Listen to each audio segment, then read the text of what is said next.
students, today we are going to start the third unit, indices and cube root. Now we know that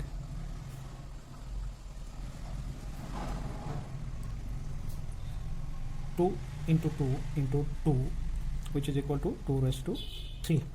Now 2 into 2 into 2, this multiplication can be written 2 raised to 3. Here 2 is the base and 3 is the index. 3 is the index, means 2 raised to 3 is index form of a number. Now we must know the laws of indices. Now first, if you know if m and n are integers, then the first law of indices is a raised to m into a raised to n, which is equal to a raised to m plus n. This is the first law of indices. A raised to m into a raised to n, which is equal to a raised to m plus n, means if there is a multiplication of two indices, there is addition of their index numbers. Now second law of indices is if a raised to m divided by a raised to n, which is equal to a raised to m minus n, means there is a division of two indices. Base is as it is, a raised to subtraction of index.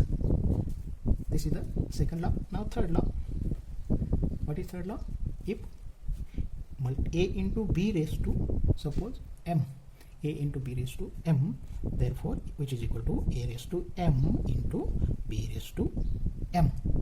Now fourth law of indices is if a raised to 0 is equal to 1, if any number having power 0 is equal to 1, means a raised to 0 is equal to 1. This is the fourth law of indices. Now fifth one. What is fifth law? If a raised to minus 1 is equal to, you take this at denominator, that is a raised to m. Now sixth law. What is sixth law? If a raised to m raised to n, which is equal to a raised to m into n, means multiplication of the indices. Now seventh law is if a divided by m raised to a divided b raised to m, which is equal to a raised to m divided by b raised to m. You can write this in this way. Now law of indices number 8. If a divided by b raised to minus m, which is equal to a raised to minus m divided by b raised to minus m, and you alternate this, take this on numerator and take this numerator as on denominator, means b raised to plus m, this goes at numerator and numerator becomes denominator, a raised to m, which is equal to b divided by a raised to m. This can also be written as like this way, 1 a raised to m. In this way, there are the 8 number of laws of indices. You must know these laws. Now let us see the meaning of indices.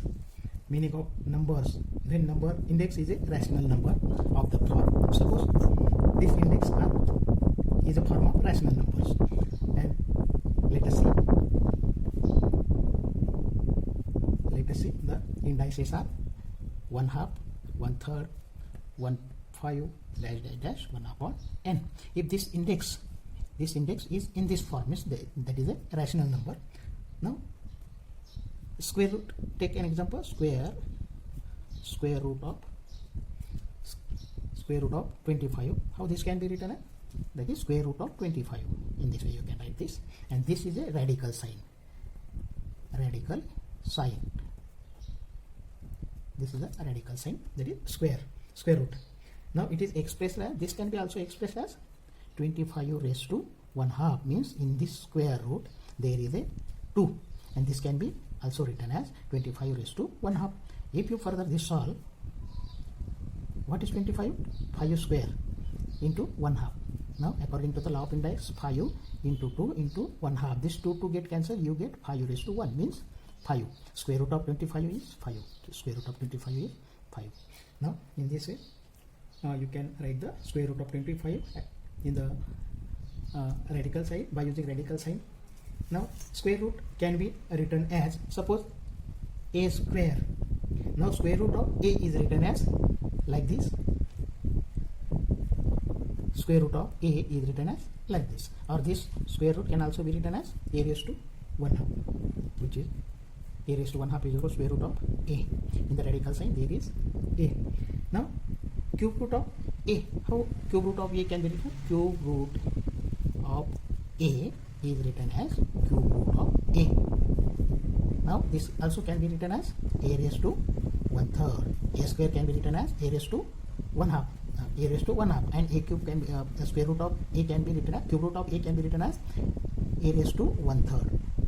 A raised to 1/3. Now square root of 25 or square root of a can be written as square root of a in this way, and square root of cube root of a can be written as cube root of a, which is equal to a raised to 1/3, which is equal to a raised to 1/3.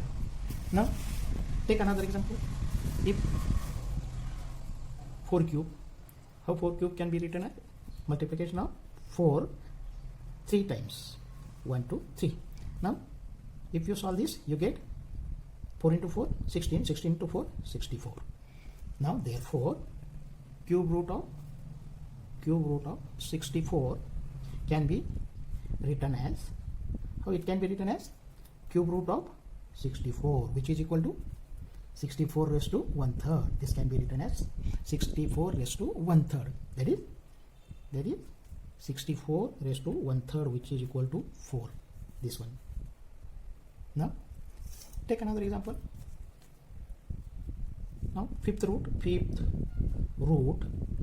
Fifth root of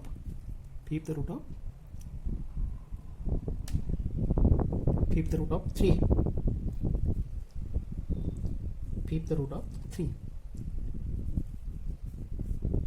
That is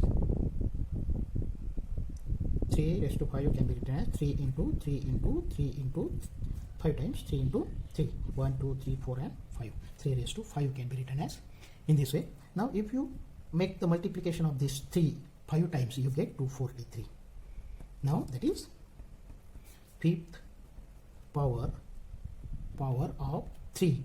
Fifth power of 3 is equal to 243. Means fifth root of 243 is, fifth root of 243 is written as 243 raised to 1/5, and which is equal to fifth root of 243. Which is also equal to, you can write 3. Now in general, what you conclude? Nth root of a is expressed as a raised to 1/n. Nth root of a is expressed as a raised to 1/n. Now suppose, for example, 128 raised to 1/7. How this can be written as seventh root of 128. This can be written as seventh root of 128. Now in this way you can also generalize this. Suppose 10 raised to 1/5, which is equal to, suppose x, then x raised to 5 is equal to 10. Now x raised to 5 is equal to 10. In this way you can solve the square root of number, if that number may be rational number. Now you can write this all in your class work, and next time we can take the practice set 3.1. Okay.